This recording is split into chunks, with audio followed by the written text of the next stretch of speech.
Hello everyone, আসসালামু আলাইকুম। নতুন একটি ভিডিও নিয়ে আবার আপনাদের সামনে হাজির হয়ে গেলাম। আপনারা যারা সিলেটে শ্রীমঙ্গল ঘুরতে যাবেন তারা শ্রীমঙ্গল যাওয়ার পথে পুরো রাস্তাতেই আশেপাশে দেখতে পারবেন এক ধরনের ফুল গাছ সর্বত্র বিস্তৃত। ফুলটি দেখতে খুবই আকর্ষণীয় হওয়াতে আমি কৌতূহলবশত সেখানকারই স্থানীয় একজন লোককে জিজ্ঞাসা করলাম ফুল গাছটির আসলে নাম কি। তিনি আমাকে জানালেন এটা পাঠা ফুল গাছ।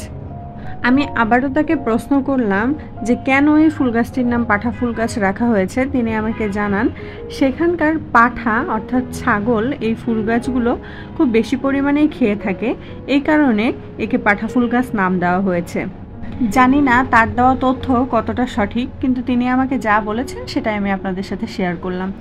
যে কোনো নতুন ফুল গাছ বা ফল গাছ দেখলে সেটার আসল নাম কি এবং কি কাজে এগুলো ব্যবহৃত হয়, গুণাগুণ কি কি আছে, এগুলো জানার একটু আগ্রহ আমার মধ্যে প্রকাশ পায়। সেই আগ্রহ থেকে আমি এই ফুল সম্পর্কে বিস্তারিত কিছু তথ্য নিজে জানার চেষ্টা করেছি এবং নিজে জানার পরে যেগুলো জেনেছি সেগুলো এখন আপনাদের সাথে শেয়ার করছি। এই ফুল গাছটির আসল নাম হচ্ছে দাঁতরাঙা ফুল গাছ। এটি এক ধরনের গুল্ম জাতীয় গাছ। এই ফুলের আরও অনেক নাম রয়েছে, যেমন ফুটকি, লুটকি, ফুটুল, বনতেজপাতা ইত্যাদি। এটি বাংলাদেশে আগাছা বা অপ্রয়োজনীয় গাছ হিসেবেই বেশি পরিচিত, যদিও বর্তমানে এর কিছু ঔষধি গুণাগুণ প্রকাশিত হয়েছে। গাছটি প্রধানত পাহাড়ি বা উঁচু এলাকায় বেশি জন্মে। শ্রীমঙ্গলে যেহেতু অনেক পাহাড় রয়েছে সে কারণে এই ফুল গাছটি সর্বত্র বিস্তৃত। এই গাছে ছোট আকৃতির ফল জন্মে, যা খেলে দাঁতের বর্ণ লাল হয়ে যায় এবং এই কারণেই এই গাছটির নাম দাঁতরাঙা হয়েছে। আবার এর পাতা দেখতে তেজপাতার ন্যায় হওয়ায় একে অনেকে বনতেজপাতা বলে থাকে। এই গাছটির উচ্চতা 1 মিটার পর্যন্ত হয়ে থাকলেও কখনো কখনো 3 মিটার উচ্চতার গাছও চোখে পড়ে। কি সুন্দর দেখতে দেখুন এই ফুলগুলো। ফুলের উপরে আবার 2টা প্রজাপতি খেলা করে বেড়াচ্ছে। কি সুন্দর অপরূপ দৃশ্য, চোখ জুড়িয়ে যায় এই ধরনের দৃশ্য দেখলে। এবং ফুলটির কালার কত বেশি সুন্দর, একদম উজ্জ্বল বেগুনি বর্ণের। এই ফুল সম্পর্কে আমি আরও কিছু তথ্য জেনেছি। লোকচিকিৎসায় এটি নাকি ব্যবহার হয়ে থাকে। দাঁতরাঙা পাতার নির্যাস মানবদেহের ক্যান্সার এবং হৃদরোগ প্রতিরোধ করে থাকে। এছাড়া এ পাতার রস আমাশয়, পেট ব্যথা, বাত ও বাতজ্বর দূর করতে পারে। এটি কোষ্ঠকাঠিন্য রোগেও ব্যবহৃত হয়।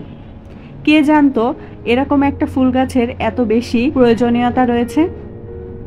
রায়গুণাকর ভারতচন্দ্রের একটি উক্তি এই মুহূর্তে মনে পড়ে গেল, যেখানে দেখিবে ছাই উড়াইয়া দেখো তাই, পাইলেও পাইতে পারো অমূল্য রতন। আগাছার মতো শ্রীমঙ্গলের আনাচে কানাচে বেড়ে ওঠা এই ফুল গাছটির কতই না গুণাগুণ রয়েছে। যদি একটু ভালো করে পর্যবেক্ষণ না করতাম তাহলে কিন্তু এইগুলো জানাই হতো না। এই দাঁতরাঙা ফুল এবং এর ফল পশু পাখিরা খেয়ে থাকে। বিশেষ করে বুলবুলি পাখি ও অন্যান্য পাখিরা এর ফল পছন্দ করে। দাঁতরাঙা গাছের ফল পাকলে নিজে থেকেই ফেটে গিয়ে বীজ বের হয়, যা পাখি এবং বিভিন্ন প্রজাপতির খাদ্য। এই গাছে যে গাঢ় বেগুনি কালারের ফুল দেখা যাচ্ছে, এটি প্রায় সারা বছরই ফুটতে দেখা যায়। তবে গ্যারান্টি সহকারে বলতে পারবো না যারা শীতকালে ঘুরতে যাবেন তারা এই ফুলটি দেখতে পারবেন কিনা, কারণ এই ফুল প্রধানত ফুটে থাকে গ্রীষ্মকাল এবং বর্ষাকালে। এই ফুল গাছের এত গুণাগুণ আছে জানলে আমি একটি হলেও বীজ সংরক্ষণ করে আনার চেষ্টা করতাম নিজের বারান্দার টবে লাগানোর জন্য। কিন্তু যখন আমি জানতে পেরেছি তখন আমি আর শ্রীমঙ্গলে নেই, আমি চলে এসেছি আমার নিজ বাসস্থানে। আপনারা যারা যাবেন ঘুরতে তারা কিন্তু একটা হলেও এই গাছের চারা বা বীজ নিয়ে আসার চেষ্টা করবেন। প্রথমত বারান্দার টবে এই ফুল গাছটি ফুটলে দেখতেও সুন্দর লাগবে, আবার এই গাছের পাতাও বিভিন্ন ঔষধি গুণাগুণের কাজ করবে। কে কে এই ফুল গাছটি সামনাসামনি দেখেছেন এবং এর নাম জানতেন, আপনাদের এলাকায় কি নামে ডাকে এই ফুলকে, অবশ্যই কিন্তু আমাকে কমেন্ট করে জানাবেন। আজকের এই ছোট্ট একটা ভিডিওর মাধ্যমে এই অপরিচিত একটা ফুল গাছ সম্পর্কে আপনাদেরকে বিভিন্ন ধরনের জানা অজানা তথ্য দেওয়ার চেষ্টা করেছি। আশা করছি ভিডিওটি আপনাদের ভালো লেগেছে। দেখা হবে নেক্সট ভিডিওতে। সে পর্যন্ত সবাই ভালো থাকবেন, সুস্থ থাকবেন।